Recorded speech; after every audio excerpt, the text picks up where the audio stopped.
Alright, what's up, you guys? Back here with another video, part 2 for AspieKev Reacts. So, again, we are doing the Saucecast with Adam Sosnick. That's associated with Valuetainment as well. In fact, let me fix something here real quick as I get in here. Let's see. So,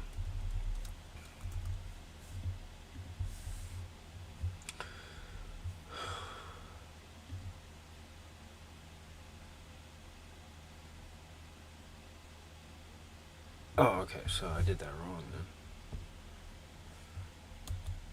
then. Oh gosh, so sorry, guys.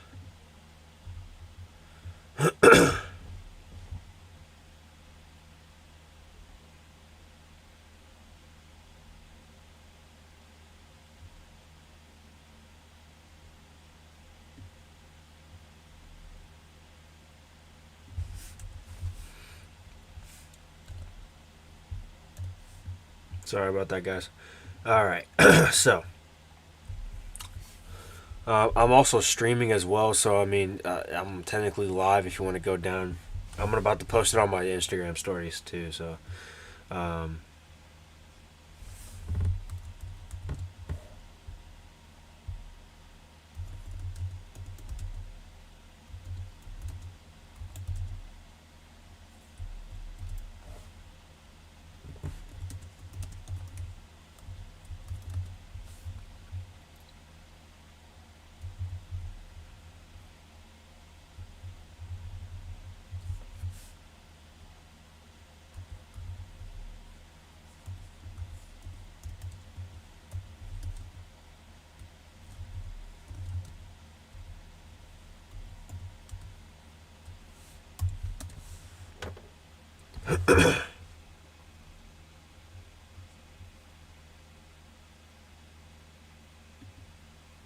I gotta airdrop the I gotta airdrop the thumbnail to my laptop too. Excuse me. It's kind of funny. Don't judge me on my thumbnails because it's my first time posting videos and I want to be goofy. I want to be myself. So if you don't like it, I don't care. Okay? I'm goofy with myself and I'm happy with being myself, guys. So bear with me, but also give me just a second. I'm doing a lot of work on the DL when no one's looking. So I hope everybody knows that I'm actually working my butt off. But it ain't about me. It's actually at the end of the day about Jesus. So, but give me just 1 second here. Airdrop that.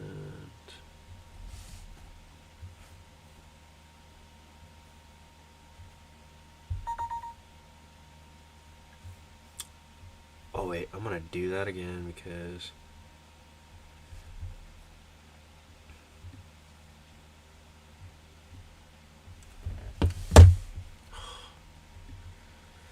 Jesus, computer. There we go. I gotta edit it and then crop it and do all this BS with it so it can be perfect because I'm just OCD like that. But yeah, that's it. Ooh, that's fire. Fire. Excuse me. Sorry, I am parched right now, and I'm gonna go fill my water bottle up with ice here in a minute. But whoa, failed? What you mean?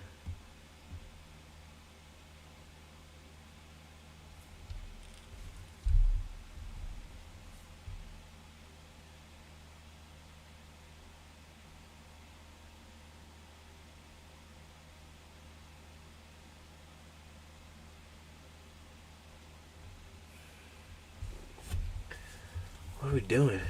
I don't know why it's not.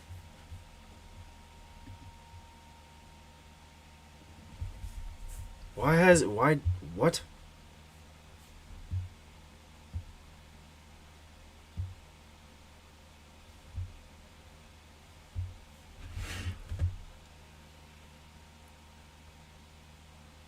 Trying to airdrop my freaking...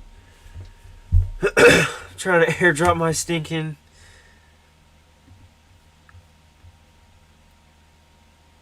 thumbnail. What the heck? What the heck? What in the world?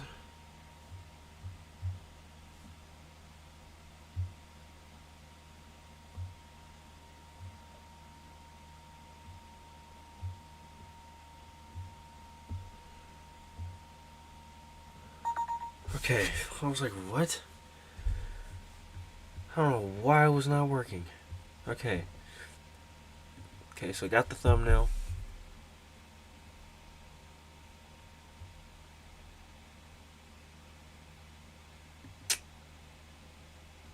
Okay, I got... okay.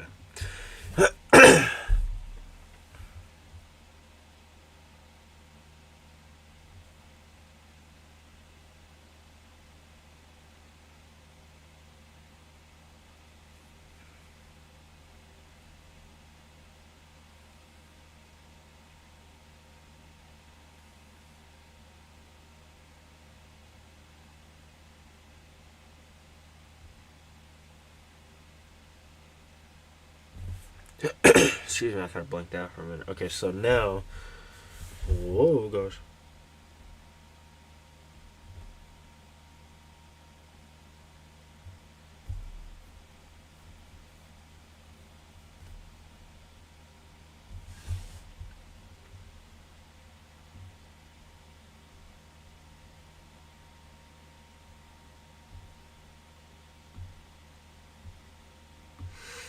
Okay, so...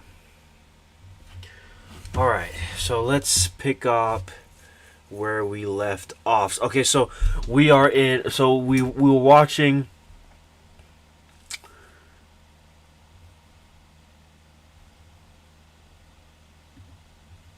so we were watching Adam Sosnick's podcast,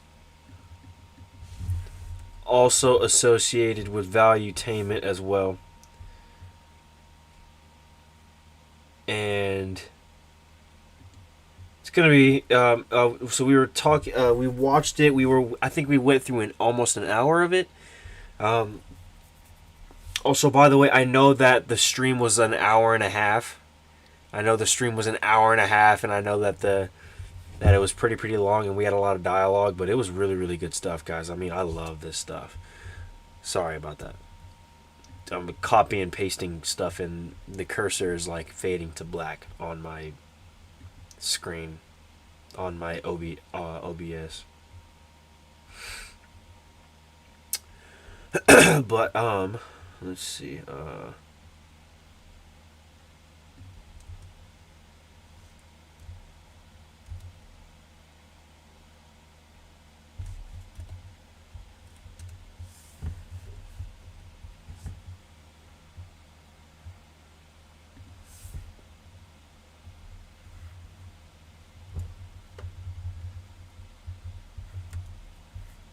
Oh, sorry.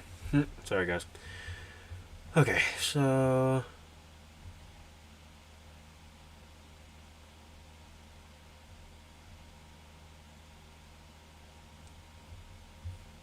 yeah, I'm just making sure that I have all my bases correct when I make content based off of... do you want people to make money off your content, or it's like, do you expect people to pay for your content if you shout them out? It's like, no, I really don't, actually. This is out of my own free will and having fun. So at this point, I don't really care.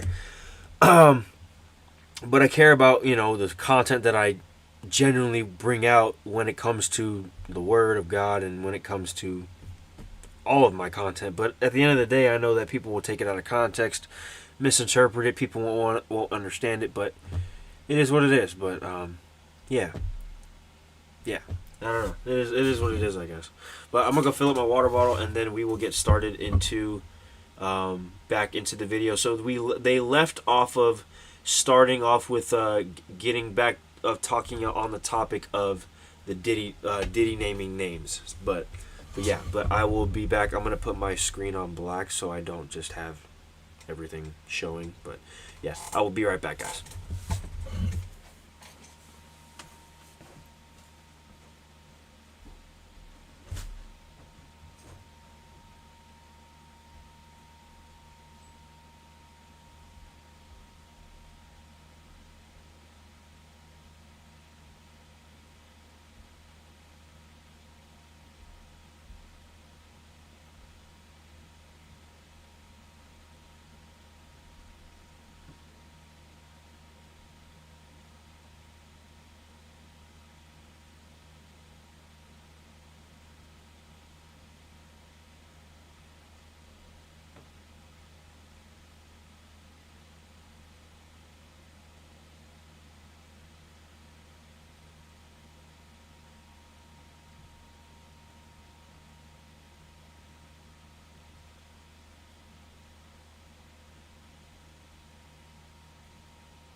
All right. All right. So, yeah, they were just starting off the new topic with talking about the Diddy naming names. So, we're gonna start on that. You just switch over here. Okay. About OJ, fair trial. Can he get a fair trial? How can Donald Trump get a fair trial? Who knows? There's not one person that doesn't have a strong opinion on Trump one way or another. The list goes on. But now we have Diddy, right? Diddy's all up in the news, all up in the videos, according to Suge Knight, if you remember that whole thing. But he's fighting back now. So now Diddy, you saw... Oh, what? Hold up.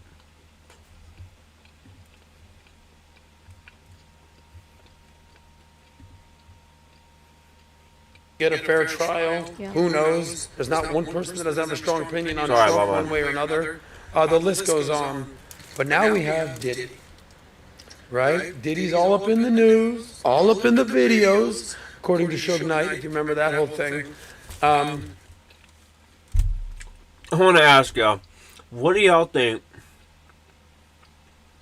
Suge Knight has on P. Diddy? Because apparently, what's being said around is that it all leads back to Diddy. So, just saying. But he's fighting back now. So now Diddy, you saw his houses raided, LA and Miami. You know, I live 5 minutes from Star Island down in South Beach. I'm familiar with Ciroc and the Ciroc boys in the club. But now Diddy's finally speaking. Did you see this video of the names that he named? Any of you guys? I haven't watched it yet. Oh, la la la la la la la.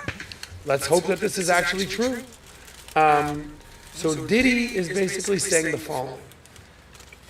A lot of stories out there about me, and none of my friends are stepping up. But I got stories about all my friends. So what I'm going to do is let all my friends know that I got stuff on them too. None of them are answering my phone these days. None of them are saying anything. So I'm just going to subtly and gently and directly say their name out loud. Destiny Child once said, say my name. Well, Diddy, although he's not produced that video, he's saying people's names. So Malik, let's roll the tape on what Diddy had to say. And he's acting shady. Listen to the names that he names off. Here it is. There's music on it. Diddy. I think we can play the music. Listen until the end. I'm seeing names. Go ahead. Play it, Malik. Play the volume. So he's with his, I believe, daughter.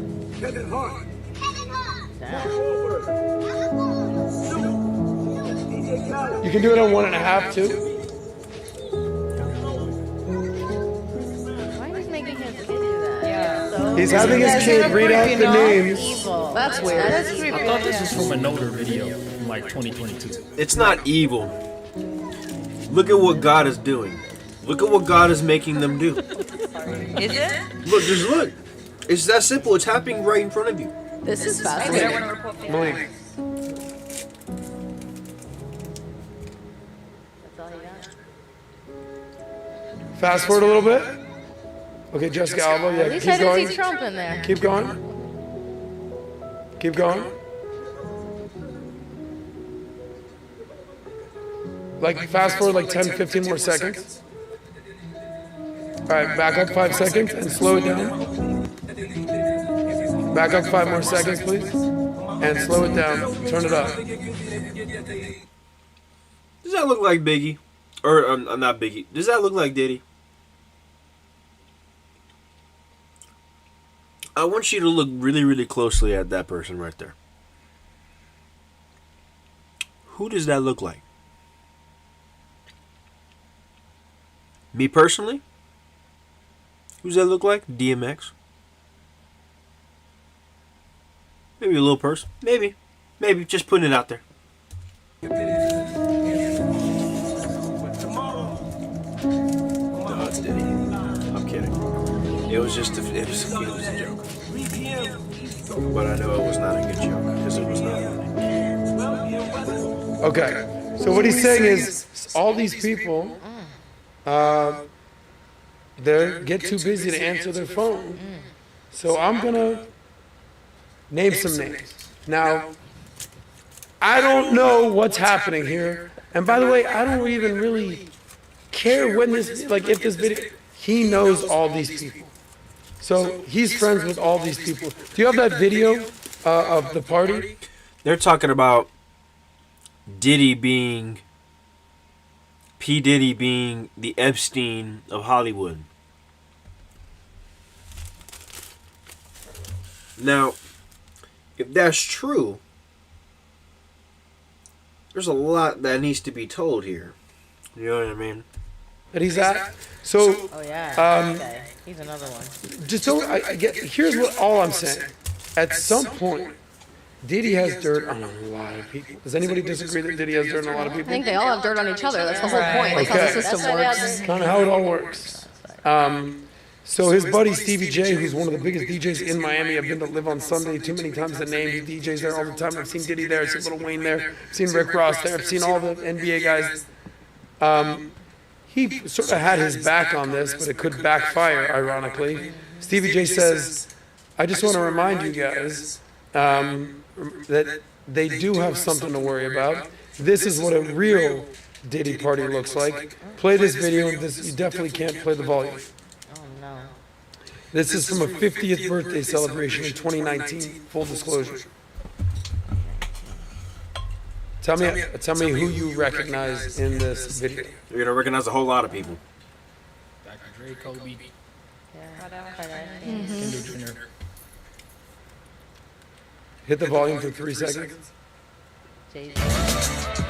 Turn it off. We can play for like 5. Kanye, Pharrell, Naomi Yep. Campbell, Kim Kardashian, Jay-Z, Jay-Z. Cardi B, Big Sean, Dr. Dre, again. Again, they're playing things right in front of Travis you. Scott, Kanye, They're Post Malone, Oh no. The The Weeknd, Weeknd, yeah. Jaden Smith, the late great Kobe. Here's the thing, though. Kobe was not a part of it. Yeah. So They're gonna paint. They're gonna this paint is him his being the 50th bad guy. birthday. This video. When he What's really going isn't. on right here? There's Snoop Loop. There's That's Queen what's sad Latifah about Kobe is that they're actually gonna paint him to doing being his the thing. bad Here are the guy. people that were actually at this event. All the Kardashians: Kim, Khloe, Kylie, Kanye West, Cardi B, Travis Scott, The Weeknd, Kevin Hart, Jay-Z, Kobe, the late Kobe and his wife Vanessa, Jaden Smith, Machine Gun Kelly, Post Malone, Snoop Dogg, Mary J. Blige, Naomi Campbell, and many others that you saw in this video. All these people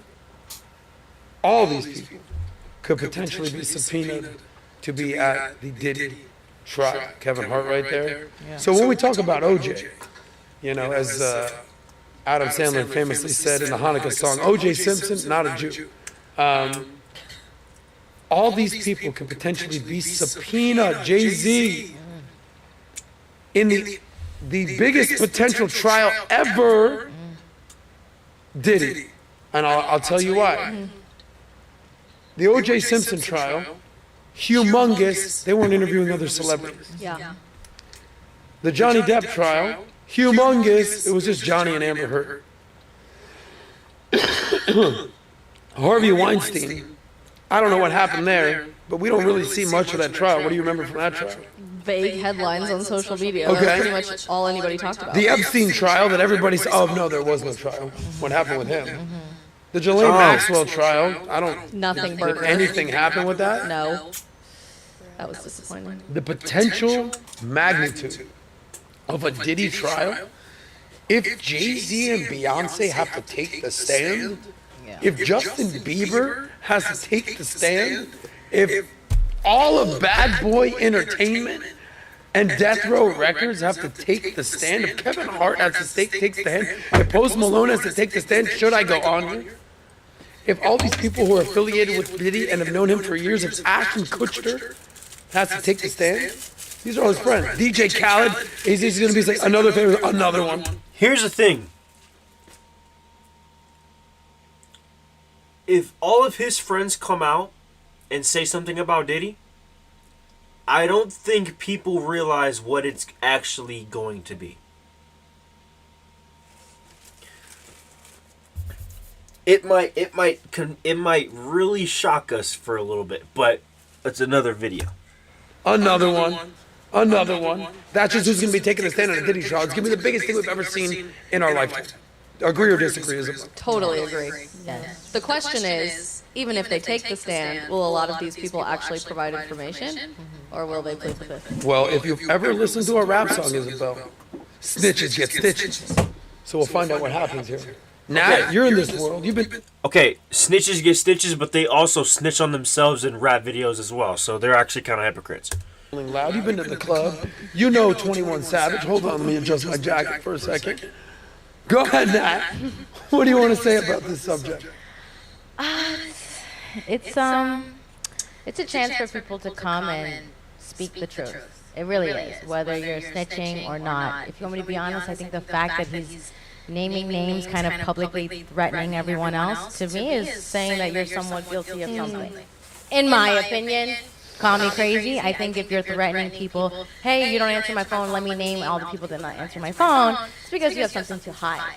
I think it's going to be a really interesting case to see kind of where even celebrities stand based on facts that come out and, things that they've done in the past as well. So I'm interested to see a lot of where the celebrities kind of stand, what happens, and I'm interested to even see their dream team set up. Yep. I want to see the dream team attorneys.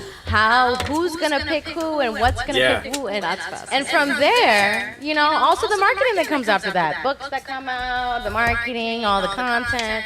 At the end of the day, as terrible as some of these allegations are, it's an opportunity that people use to make money, and it is what it is. But I hope, with some of these names for celebrities that are big examples and influence for the generation today, up and coming, they really take that into consideration and speak the truth, and hopefully justice is done. Well said, Nat. Amy, let me ask you something. I think you said something about this the other day. I could be wrong. There was a trial, 6 months ago, with this guy Danny Masterson from the 70s show, and Ashton Kutcher And Mila Kunis defended him. They wrote a letter. I Basically think I saying, remember something about that. Yeah, Okay. we didn't talk about it though. so maybe it wasn't you. You familiar with this story? They came out, and then he was sentenced to, I don't know, how long in prison? I don't remember the sentencing. He was found guilty, But he was found guilty. Malik, did you just find Danny Masterson? People were mad sentencing? at Mila and Ashton for standing up for him, correct? Yes. Correct. Okay, yeah, I remember this. And this is Danny Masterson. Who the fuck is he? Right, yeah. Jury convicted Dan Masterson back in May of 2023. Okay, so it's been a year. He sexually assaulted them at Hollywood Hills home after playing them. Did he say how long he's going to be in jail for? This AP News article, the first link says 30 years. 30 years? Okay. So, guys, go with me on this because I want to get your It's a feedback. very long time. Okay. For that type of a... Yeah, 30 years. Okay. So, two-tier justice system. You talked about OJ gets off. What did that have to do with the LA riots? The juror basically said everything. Danny Masterson, celebrity, but not that big of a celebrity on the 70s show with Ashton Kutcher, Mila Kunis. He gets 30 years. Diddy. It's fair to say Diddy's a little bit bigger than Danny Masterson. And the charges and the allegations, by the way, pull up that article, facing all the charges. The charges or the allegations that he's facing way bigger than Danny Masterson. All these people potentially having to take the stand. We've seen the backlash that Ashton Kutcher and Mila Kunis had for defending Danny Masterson. What kind of backlash do you think Jay-Z and Beyonce could get? What kind of backlash do you immediately think? folded, right? Did Like they? Ashton Kutcher and Mila Kunis, after he was found guilty, they ended up making an apology video for defending him in the first place. You're absolutely right. And to me, I'm thinking like, why would you, if you fold that quickly, how much effort or how much did you really believe your like character statement that you submitted on his behalf? If right after they found guilty, they're like, oh, I'm distancing myself from him. So to me, it was like either you didn't really believe it in the first place, or you were doing it to try to get him off potentially and hoping that your word was going to carry some weight within the justice system, and then once it didn't play out for you, you decided to distance yourself out of convenience. You're absolutely right. And isn't Danny So- Masterson in the Church of Scientology? Is he really? I'm pretty sure he's a Scientologist. The so story goes deeper, when apparently. he was like hit with all of that, I'm thinking like, okay, if the Church of Scientology didn't come bail you out with their like, legal team, maybe you did do something. Danny Masterson was convicted of sexual assault. Yeah, something like that. Okay, if Diddy, allegedly did a tenth of what he's being accused of, right? Sex trafficking, sexual abuse, rape, minors. I've seen the video of Justin Bieber and Usher, whatever's going on there. Yep. All these people here, does NBC News, what does it say right there? Search warrants connect with the federal investigation to allegations of sex trafficking, sexual assault, the solicitation and distribution of illegal narcotics and firearms. Point is, this is way deeper than Danny Masterson. All these people are going to take the stand. How many of these people are going to be like, yeah, I ain't saying shit for fear of backlash? How many people are going to say, I'm just going to pick a name, Mary J. Blige. She's been part of Diddy's life for 30 years. Imagine she says, I've known Diddy for 30 years. He's only been the best to me. He's helped me. I stand by my friend Diddy. God forbid he gets called guilty. Off with her head. The court of public opinion. I don't know. What? What's interesting here is that I think there's two courts of public opinion to play to in Hollywood. Yeah. There's regular, everyday people who would say off with your head. And frankly, rightfully so. If you knew all this was happening and you were covering it up, allegedly, if it's all happening, that's a huge problem. I think we all know that that's probably going on inside of Hollywood. But there's also the tier of the Hollywood inner circle. I find it fascinating that this is all happening at the exact same time the Quiet on Set documentary series is going viral right now. I don't know if you've had a chance to Tell me watch about it. that. Oh, Mind great. you, that Quiet on Set documentary is so crucial to what's going on in Hollywood because it's all of the child actors coming out saying on what happened behind the scenes in the studios of those child acting shows.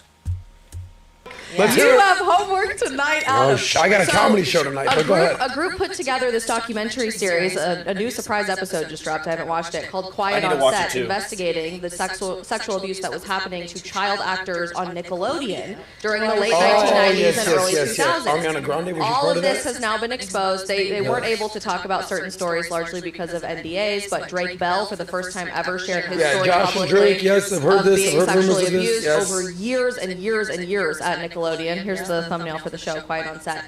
People are eating this up, like ordinary people are eating this up. But Okay. a large part of the story is that the inner Hollywood circle wrote letters to the trials of these sexual predators of children to vouch for their character, to stand up for them, to say, we've been friends with them for years and years. They would never do something like this. And even when they were found guilty, even when they spent time in prison, none of those people recounted their statements. And so I'm curious if this Diddy trial actually proceeds the way that we expect it to. How are celebrities going to respond? Either A, to appease the concerns of ordinary people who are up in arms about particularly sexual abuse of minors, largely because of the Epstein trial that has yet to have any meaningful direction in our country, and now this Quiet on Set documentary series, or are they going to try to appease the Hollywood inner circle that expects you to stand up for your friends and not rat anybody out and don't be a snitch? Isabel, well said. And here's my only response, and this is where there's three sides to every person. So we're on a show right now. You're only going to know two sides of me, or you. Meaning, all right, the cameras are rolling, everyone at home sees what we're doing. We all see it, we see what's going on. Everybody say hi to the cameras at home. Everybody go ahead. Hey. Hey guys. Okay, everyone sees that. When this show's over at 6 o'clock, cameras are off. We're all going to see what's going on behind the scenes. Only we know what's going on backstage. You guys were backstage. You guys were hanging out. You guys are doing it. Only us. But then we all go home. And nobody knows what we're doing at home. So to me, if it's like, yes, I know Isabel off camera, she's great, da-da-da. I don't know what's going on in your house. You don't know. Like, that's how it works. The third side to everybody. And so the people who are defending somebody else, they don't know what's going on behind closed doors. So all the people that are defending Diddy, they sing him on camera, off camera. Yep. One of the things I always say is I've been to a Diddy party before. There goes Amy. I've been to a Diddy party before. Rat it out. I've been to the Playboy Mansion a few times. But I don't go up to the master bedroom in the house. I'm on the lawn with the party goers, festival goers, so to speak. We don't know what's going on up in the master bedroom. Nobody does. And oftentimes the girls that end up in the master bedroom or whoever ends up in there, as we know from Bill Cosby, sometimes they don't even remember. So you're saying you're gonna plead the fifth? If you were, I'm just saying. If you were in Hollywood and you had to you were called to the stand, you're not gonna say anything. I think you have to. I think you have to operate very delicately. And I would say just that, if I'm any of those people, I would say there's three sides to every. Guys use this: Jay-Z, Beyonce, Dre, Snoop, Bieber, Usher. Use this. Listen, there's three sides to every person. I can tell you conclusively, on camera, I stand by this person. Off camera, I stand by this person. But I don't know what's going on when he goes to his house when he leaves. And that's the truth. Because as Ashton Kutcher and Mila Kunis found out, they can vouch for somebody on camera. They can vouch for him off camera. But they don't know what homeboy Danny Masterson was doing back in his apartment. And if you vouch for somebody, what's that? It's every man for themselves. They're not going to put their reputation on the line for something that has such high risk and very low reward or returns on the off chance that he's not found guilty. Correct. But I'll tell you what, I can pretty much guarantee that our friend Pal over here, on camera, off camera, when she goes home, she's a great person. I am. I can guarantee. I believe that because I believe all women. very progressive. But you never know is my point, is you never freaking know. All right, moving on. We got about a half hour left. Amy, of course, our lovely friend Amy.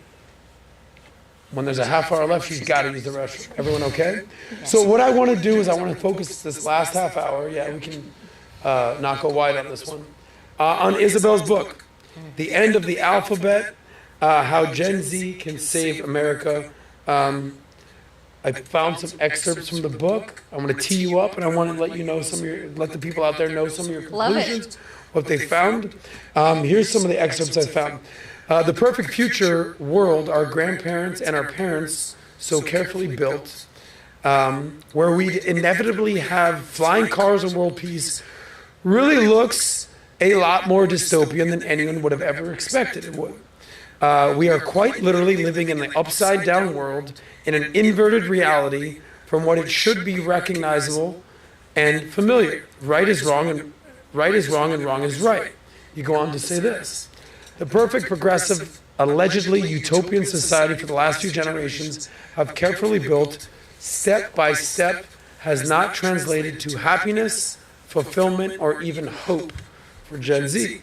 Gen Z instead is facing the single greatest mental health crisis any generation has ever encountered in human history. And then you go on with the stats. 18% of Gen Z are more likely to report that they've been diagnosed with an anxiety disorder. 23% of Gen Zers are more likely to report that they've been diagnosed with depression. So I tee you up, Isabel Brown, our friend.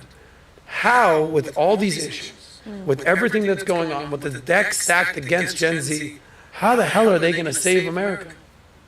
It's an important question, and one that's hard to answer in one sentence, but you have multiple sentences. to explain this a bit further, I think it's fascinating that the reason I wrote this book over the last several years is I've been asked to be a bit of a token voice for Generation Z in politics and in media. I've worked for the U.S. Senate, I worked in the White House, I've worked with tons of different political nonprofits, and so I'm often asked to be the voice of our generation. And typically, when I go on podcasts or largely mainstream media, Fox News or CNN or do some print media with Newsweek or radio with NPR, I've heard the exact same monotonous, unanimous narrative about Generation Z, which is Gen Z is destroying America. That it's our generation's fault that we're struggling with anxiety and depression. It's our fault that nobody knows what gender is. It's our fault that what's happening at the border is happening, and that crime is so terrible in inner cities, that nobody can talk to each other, and we're so politically divisive today. And if you just stop and think about that for half a second, most of us are still children ourselves. We're still teenagers and preteens. So somebody had to raise us in this world, and somebody had to make that inverted flip into the upside down, which I think regardless of where you fall politically, it's inarguable to say that we are in a very confusing time in America as we're coming into adulthood. Literally, there is no distinguishable difference between good and evil, and depending on who you ask is going to have a completely different answer. Men are not distinguishable from women. We have members of the Supreme Court of the United States who cannot answer the question, what is a woman? You're watching children be taught they should pee in litter boxes in current middle school and high school classrooms all across Full the country. disclosure, I only pee in litter boxes. Good, I'm glad we got that out of the way. It's behind the set, you guys, in case you're wondering. Come on, guys. Just accept people for where they are. But it's a scary reality, and yet the finger from every generation older than us has been pointed at Gen Z saying, this is your fault. I've been working in content creation and on high school and college campuses for the last 5 to 6 years. And I knew that that wasn't true, but that message somehow really isn't getting translated to those older than us, which is one of the reasons I decided to write this book. What you're watching happen, and I alluded to this earlier, but culturally with Gen Z, is this pendulum swing unlike anything anybody saw coming, culturally speaking, and we'll talk about politics too, to rebel against this rigid authoritarian leftism, against our secular society, against subjective morality and no sense of objective truth, and to instead yearn for timeless, traditional, very conservative, culturally values that have always made Western civilization great. So that's manifesting in a million different ways. 93% of our generation still wants to get married in a time that marriage has been all out erased from society, easily demonized, and we have the lowest marriage rate in American history currently. We're realizing we shouldn't be spending $250,000 on a degree in, I don't know, underwater lesbian basket weaving, because that's not going to be something successful for our careers after we graduate. I have no doubt that's a real degree. Abomination to the word of I God got as into well. a big debate with Stream of Destiny about college, and he was like, just don't go to school for basket weaving, you're fine. But I've never heard of underwater lesbian basket weaving. It's the That's Gen a whole Z other version. level. And I have no doubt that's a real class somewhere, just knowing what I know about campuses. I don't doubt it. You touch on a few things, traditional American values. We've covered this on the show umpteen times. The Wall Street Journal expose about the decline in traditional American values, having a family, raising children, community service, religion, all plummeting. The only thing that is actually a little bit of an uptick is money. Would you say you're a conservative? Would you say you're a traditionalist? Are you a libertarian? How would you define yourself? I'm very politically conservative, and I think that stems from all of the religious and cultural values that I have as well. To finish off some of those examples for our generation at large, 62% of us have already started our own businesses because we're realizing we don't want to be an unpaid CEO or an unpaid intern to a woke CEO in San Francisco or New York who is offering to pay for an abortion out of state but not better maternity leave. So we'd rather just be CEO on day one.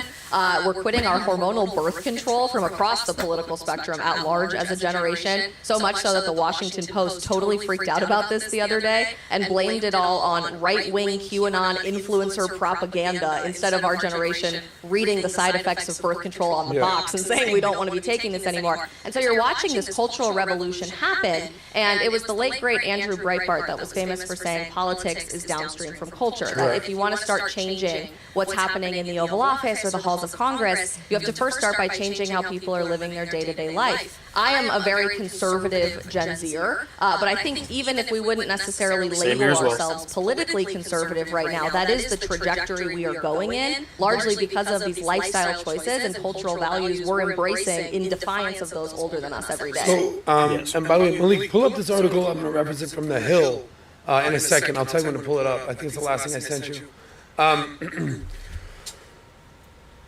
The progressives, the AOCs of the world, the Rashida Tlaibs of the world, the Ariana Presleys of the world, the Bernie Sanders of the world. Pretty good. That was impressive. Yeah, you understand that 50% of retirees retire with no money saved? I always find that funny. I feel like they have a major voice. Our friend Aaron here is a progressive. Our friend Pixie is a progressive. Their role, their task is to sort of marry progressive thought leaders and influencers with progressive politicians, grassroots campaign. So, as a progressive, what do you think of progressives in general? And then I'll let her respond to what you have to say. I don't think there's anything necessarily wrong with that word progressive, and most young people attach themselves to that word, I think, historically in America, because it's easy to envision a better society for everybody, right? There's important buzzwords that the left is strategically using through all of those pillars of culture that I've already mentioned that they've taken over to create this allegedly utopian society, right? We're so diverse, we're so inclusive, we're so progressive, we're so effective, Our diversity is we're our so strength. rich. Isn't it so? Diversity is our strength, right? These are all things that we hear on our college campuses, from influencers, on social media, and the mainstream media, certainly from some of the politicians that you just mentioned. And yet we've been building that for decades at this point in America. And where are we? We're at easily the most divided time in modern history, by far. We literally can't have conversations about 90% of the social issues happening in our country because we've been strategically taught, always avoid people who think differently from you, and hate speech will literally kill you. You just can't even stand to be in a room with somebody spewing Don't such hurt hateful anybody's feelings, ideology. Isabel. It's a scary time. And amazingly, 2024 looks a whole lot more like 1984 than this flying cars, utopian, successful future. We are being censored more than ever before. We are hopeless for the future more than ever before. We have lack of trust in our public institutions more than ever before. So progressives have been at the helm of this culturally and politically for a while, but nothing has actually progressed in society. It's regressing. So to be truly progressive, I think you have to start evaluating, okay, what are my values? What do I believe in? What do I stand for? Dave Rubin is famous for saying, you can't be a Democrat, but you don't necessarily have to be a Republican today. There's a whole movement happening in America realizing the Democrat Party that calls themselves progressive is not really progressing anything, and they certainly don't espouse classically liberal values today. So, Aaron, here's your chance to respond, by the way. Respect to you. You have a whole book on it. Proofs in the pudding. Aaron, you've done your research, you know your stuff. It's not like you're some lightweight, but you get a lot of heat from certain conservative pundits on progressive values. Where do you stand on what she has to say, and what do you stand for? I think we definitely agree on the fact that Gen Z, like our predecessors, was a young generation. We're rebellious, but I think we're rebellious in more innovative ways and ways that our forefathers and previous generations weren't. We want to have, there's an emphasis on individuality. There's a lot of independent thought, and I think that's why you're seeing this divergence. Like, on the last show, we looked at how there are Gen Z men are identifying as like conservative or Republican, and Gen Z women are more often identifying as like liberal or Democrat. They usually use like party. Malik, you can pull that article up. They usually use party affiliation as kind of like a proxy, but when you look at like the policies, what? That's definitely not it. We'll get it right Keep next going. time. Yeah. When you look at the policies, there's widespread support among Gen Z, both men and women, for policies like Medicare for all, for free state college tuition, for more strength in unions, and there's ideological agreement. But I do think that you see that rebelliousness because more Gen Zs probably identify as independent rather than just strict conservative or Democrat. But as far as I can see, Gen Z is trending pretty progressive. So I'm really surprised that like the thesis of your book is that you see them as going to like save America and take it towards like Christian, more conservative. When all the stats that I'm seeing show that like Gen Z is more secular, they're more progressive, that they want to embrace the left's vision for America, more progressive ideals rather than like returning to traditional. Yeah, but with responding to with what she's saying is that. Yes, even if that is true in statistics, the whole point is to stand on and keep those traditional values. If you don't want to keep those traditional values, then you don't want a thriving civilization. That's what conservatives are also trying to say. We're not trying to bash it over your head and condemn you, but we're just telling you that's sometimes not how it's supposed to be. You used a word there that I loved, independent, and that's exactly what's happening, particularly with the younger cohort of our generation. So those that are first-time registered voters going into November, 53% of them are registering as independent with a capital I. They are saying, my vote does not blindly belong to you, either party, and there is a huge renaissance of critical thinking in the political space and with these political policies that nobody really saw coming, because I think we've all talked so much about indoctrination and groupthink and all of these things in politics and act. Okay, here's the thing though. No problem with independent voting. No problem at all. In fact, we would need you. Because we need more people that are wanting to be that way. But also something that you have to kind of understand is that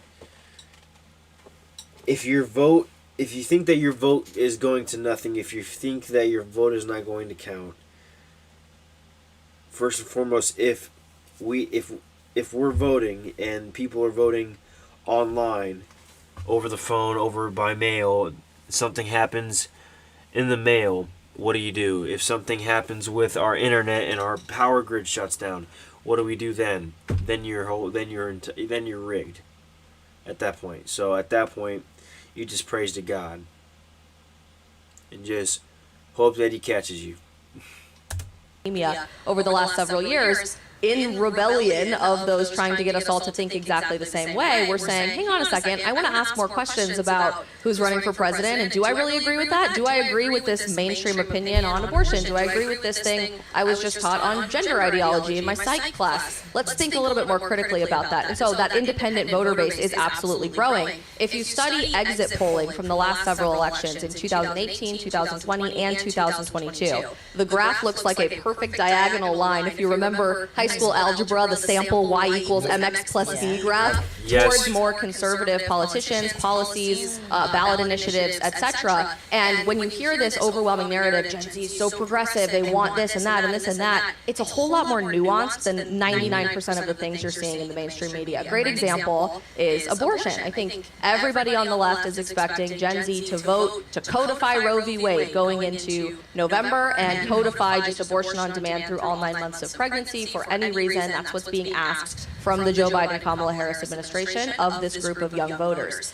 You can look at a poll and see Gen Z supports abortion in the majority, but 9 in 10 voters under the age of 45 support at least some restrictions on abortion, which is a dramatically different picture than what the White House and the Biden campaign is trying to paint for America. No rules, anything goes, just do whatever you want. And so I'm loving that independent renaissance of thought, of critical thinking, because it's allowing us not just to say, my vote belongs to this party, I consider myself this color on my voter registration, but to ask about objective truth, about values for our country, to paint a picture of where we're going that isn't necessarily tied to whoever the most powerful person in the party is at that time. Yeah, it's hard to, identity politics and groupthink, it's hard to Gen Z thinks this, really? There's like 40 million Gen Z. 70 million of us. We're so there's 80 million millennials, how many? 70 million Gen Zers. So together we will be the largest voting bloc for the first millennials time and ever Gen Z. in the next 70 few million elections. Gen Z, there's 80 million millennials, there's 76 million baby boomers. These are the big, largest cohorts of generations in America. Gen Z thinks this. It's like, really? You tell me how 70 million people think? It always frustrates me when you hear all, all the, yes, not identity politics and all that. But Malik, show that article from The Hill.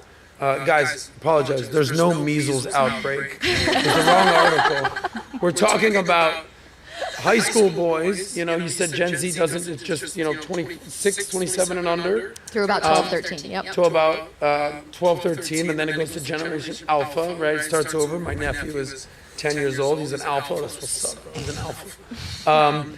But show the graphs. High school boys are trending conservative. And so the red are the boys, and the blue are the girls. They're trending liberal. Thank you, Malik.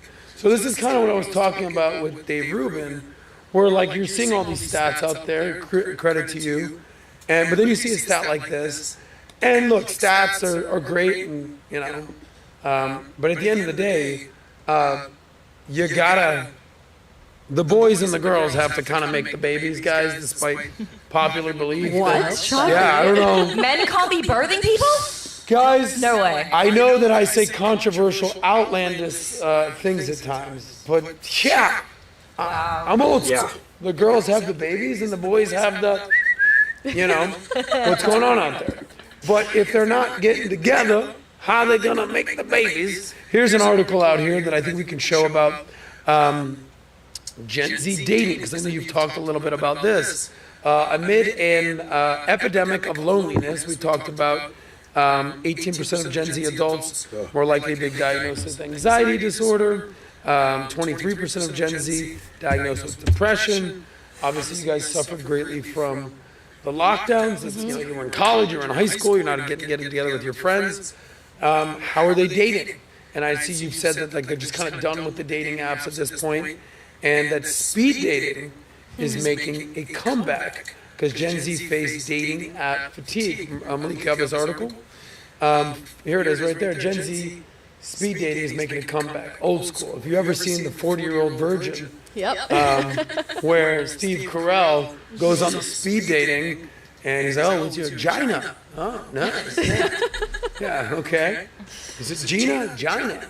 Nice. 46% of online daters say their experiences were very or somewhat negative.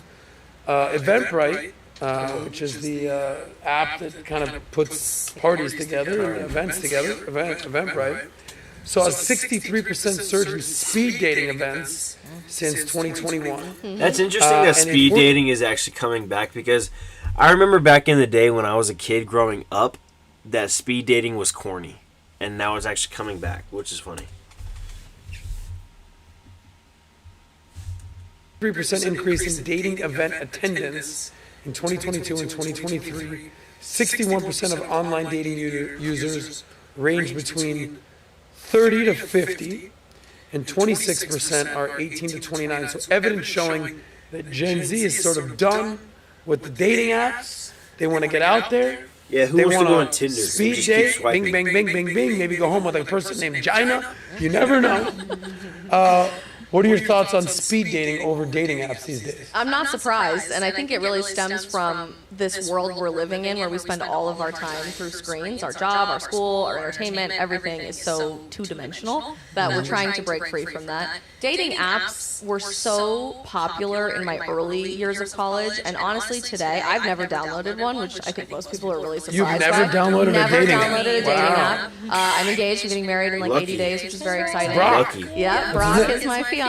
What's He's up, the the whole- best. Yep. Phoenix, Shout out. I know Brock. you're watching at home. My girl Adi. But I think Shout out there's to the this, Dave Rubin crew. It's this awesome. overwhelming push in our generation to delete those apps because we've realized through our own experience or through the experiences of our older siblings or our friends or whatever that constantly swiping left and right and left and right and left and right on edited photos that aren't real, learning everything about somebody in a bio instead of having the fun experience of actually getting to know someone by talking to them in real life. And wanting something that lasts instead of a meaningless hookup every once in a while, or 3 weeks later a text from some guy named Chad, you up at 2 a.m. on a Tuesday, right? That's not very... you got my text? I got your text. She's getting married. It's okay. It's okay. I know, Brock. Great dude. But it's shocking, right, that more people didn't see this coming. And the Match Group that owns more of the dating apps than you could possibly imagine Yeah. in the What space. do they There's own? really no competition. They own Twitter, Tinder, they own Hinge, they own a couple other ones, but I can't remember off the top of my Gotcha. head. Match.com. Match.com, they own all of these apps, so illusion of free choice with competing interests there, but they're freaking out, like literally breathing in a bag of how to retain Gen Z as customers. Yeah. And I was reading a fascinating article about this the other day. We never talk about it like that as customers. Yeah. But when you've downloaded an app, you are a user of the app. The app's goal is not to get you to delete the app, despite the bio of Hinge being the app designed to be deleted. Is that Hinge? I don't remember. But it's the app designed to be deleted. They have no interest in helping you do that because they need to retain you for advertising purposes. That might That's how be they Bumble. make money. I don't It might know. be Bumble. Okay. No, Bumble? I don't remember. Anyway, I can't don't keep know. track. Not my individual. It's definitely not Grindr. It's definitely not Not Grindr. Grindr. I don't know. So they tell you, we want to help you find love. They tell you, we're going to help you delete this app and your life's going to be so great. But who actually experiences that? More often than not, the vast majority of our generation has had horrible experiences. There was a different study that said 90% of Gen Z says that we've had bad experiences on Yeah. dating apps instead of just 46. So you're watching this mass deletion and this push towards more traditional relationships. Shocking. Who would There have it thought? is. Not just monogamous, committed, long-term dating relationships, but wanting to get married. The marriage rate for the first time since COVID is actually going back up in America today. And states like Nevada are having like 30% marriage rates in the last few years, which is insane. That is so far beyond That's the crazy. normal rate, especially as it's been plummeting in the last several years. Divorce rates are going down. Actual dating events like speed dating are coming back. I've been on the Whatever podcast twice in the last year, which is very viral for all kinds of fun dating-related conversations with OnlyFans and pornography actresses and Amy's been on all a few kinds of fun times. stuff. I was actually on Tuesday, and while I was sitting there in Santa Barbara, I'm sitting across the table from two active OnlyFans creators. Most of the girls would have called themselves themselves liberal, progressive, feminist women. And yet we went around the table on Tuesday night just a few days ago, and every single girl raised her hand proudly and said, I want to get married someday. I ask every single girl who comes here, because I had a very public feud with Chelsea Handler. And I was like, because I'm a little bit older than you guys. I've seen the end of the game. Yep. I've seen the girls when they're young and they're hot and they're in their 20s. And I also see them now when they're in their 40s having babies with themselves. And I was like, it's all fun and games when you're hot and you're young and you're 20. But when you're buying yourself a drink at the end of the bar in your 40s, not a good look. So you got to take advantage of your youth and your beauty now. And if you make horrible decisions like OnlyFans or sex workers, the chances of finding that husband will be diminished. By the way, real quick, and I need full disclosure, Pao, have you ever been on any dating apps? Oh, yeah. Oh, yeah? How's it go? Well, it hasn't worked for me, but I know many people who has actually had success stories. So, I don't know, I'm kind of like, I get overwhelmed. Like, I don't know, it's like, and sometimes you meet people and they're not how you expected it. I normally go without expectations, but I don't know. I've been trying to also pick like real life, you know. Real life. Well, one of the things I always say is that, you know, oftentimes when you go on a date, you go have a meal. So I use the metaphor, the analogy that the main course in dating should be real life. Whether it's speed dating or my version of speed dating, going out in South Beach to a bunch of different bars or whatever, go out there in real life. And that's for anything. That's for business, that's for life, that's for relationships. Get the fuck out of your house, get off your phone, get out there. Go west, young man. Get out there. Amy, you ever been on any dating apps? No, I mean, even coming out of like, because I came out of a 4-year relationship at the beginning of this year, so that was like, you know, the better half of my 20s, and I didn't even consider it once to get on a dating app. Never been on a dating app? No, actually my friend Tim, like, he's basically like a brother to me, he's using my number right now for Tinder because he got banned.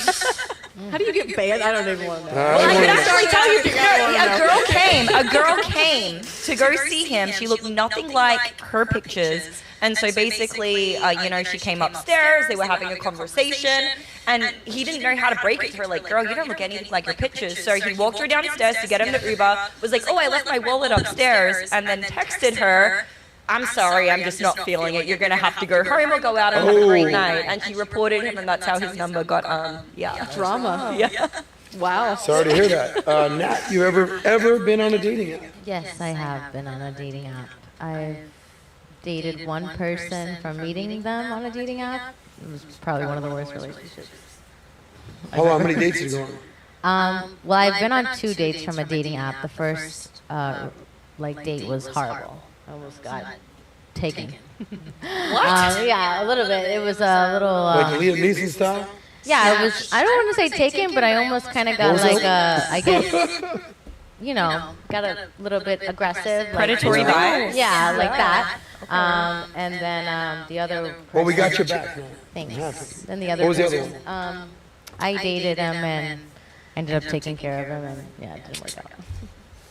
All right, yeah, we won't go there. You're in a pretty serious relationship. You ever been on a dating app before your guy? No, fuck no. I don't like dating apps very much. Definitely not my thing. If other people want to do that, that's fine. But, you know, dating apps, like we were saying earlier, you are the customer. They're not there to get you off the app. They're there to keep you on. And so I think people look at dating apps and they start basing their self-perception and self-worth when they're using these apps off of how many likes am I getting, how many matches am I getting, how many conversations, instead of actually looking at, like, who cares about any of that? Are you actually getting out into the real world, talking and connecting with these people and actually having dates? But I'm not, just because I don't really like the setup of dating apps, because I think there's weird incentives there, that doesn't mean that I'm opposed to people meeting online, because I think instead of using dating apps, I think most people tend to use like Instagram, Snapchat, Facebook, Twitter, other social media accounts, and they slide into each other's DMs, and I think that's probably, if you're interested in like online dating, that's probably a better way to like navigate the online sphere rather than just defaulting to dating apps, which are basically like slot machines, but for dating. You know? But essentially, too, I've also met people who have ended up being my friends. So it's like it depends on with what intention would you go and in how much emotion. Because if you're like, oh my god, this is like like. Well, there are, I think, options on the dating apps to be friends. There's like Bumble Dude, Friends. there's Bumble business. There's Bumble. No one's going on. They're trying to say. Okay. By the way, real No quick, one's looking for investors I on know you're in a Bumble. relationship. I know before that, were you ever on a dating app? Yeah, I was actually. Yeah. Yeah, I've experienced with them. Okay. Good, bad, positive. Real A quick. little bit of everything. Got some weirdos on there. Got some crazy people. you have scammers on Yeah, there. so I've actually my girlfriend is from a dating app actually. Okay, Malik. Breaking news. But you have a lot of scammers on dating apps. You know how many people are on dating apps just to get money out of people? Well, here I'll say this because we're gonna wrap up with a happy ending real quick. The dating apps, like I said before, the main course should be real life. You never know. The appetizer or the dessert can be dating apps. You never know. Malik found his girl on a dating app. One girl I dated for 2 years, I found her on Instagram, slid in the DM. Let's go. You're moving in with me. It happens. A lot of times, look, I have the luxury of just being in Miami in real life. And that's kind of where I meet people. But I'll give you 2 quick stories. One time I met a girl on a dating app. She was amazing. She's hot. She's cool. Who she was turned out to be a little bit alcoholic. But I probably would have found out she was an alcoholic in real life anyway, so it's all good. One girl, I see her on a dating app, I'm like, what's up with this girl? I was like, you always got to do a FaceTime or like something like that. Before you meet. Yes. I do the FaceTime, I go, whoa! She goes, why? What's wrong? I'm like, oh, something is in your bag. Be careful out there. I'll call you back. I was like, what the fuck was that? happened? You never Completely know. different. Because you can just FaceTime things. You never know what's Well, going on. guys do. Guys normally lie I with don't know if their guys are doing that, but a lot of girls on dating apps are doing. They're looking for attention. They're looking for validation. They're just looking for their thumbs up. Have you Guys are shown up looking for dating some apps? ass. Yes. Let's make marriage great Amen. again. By the way, real quick, Sacha Baron Cohen, Borat, in the spirit of trying to make marriage great again. Apparently, him and his wife, Ila Fisher, are filing for divorce. My wife, show this story real quick if you can, real quick. I hope that it's not true. I thought that was a great couple. She announces a divorce from Sacha Baron Cohen after 13-year marriage. They've been together 20 years. Do you have the picture of Borat in the bathing suit? Yeah. Let me tell you how I know this girl actually loves Sacha Baron Cohen or Borat. You have the picture of him in the bathing suit? She married that dude. Very nice. Very nice. High fives. So I hope they work it out. I hope they stay together. But you never know. That's our happy ending. Guys, we're going to wrap up early. We're going to wrap up at 6 o'clock. Because again, I got a comedy show to go to, and I got to rest his voice. Plug the comedy show real quick, if you can, tonight. And one night only, you can see your boy Saz at the Miami Improv with Vinny Oshana. And the whole PBD crew is going to be down there. Rob Gargiulo, PBD himself. I think PBD's even taking a special guest. Nice. Okay, cool. So, something to really think about was that, really talking about the difference and how things are different for Gen Z and with Gen Z compared to generations before the fact, So it's really, really something to think about. But I hope you guys enjoyed tonight's stream. Tonight's stream was awesome. I loved every single bit of it. I hope you guys enjoyed the stream. It'll be also posted after as well, so go leave a like and comment on the video, subscribe to the channel, and also go share the show across all platforms. And yeah, so I hope you guys enjoyed today's stream. God bless you guys.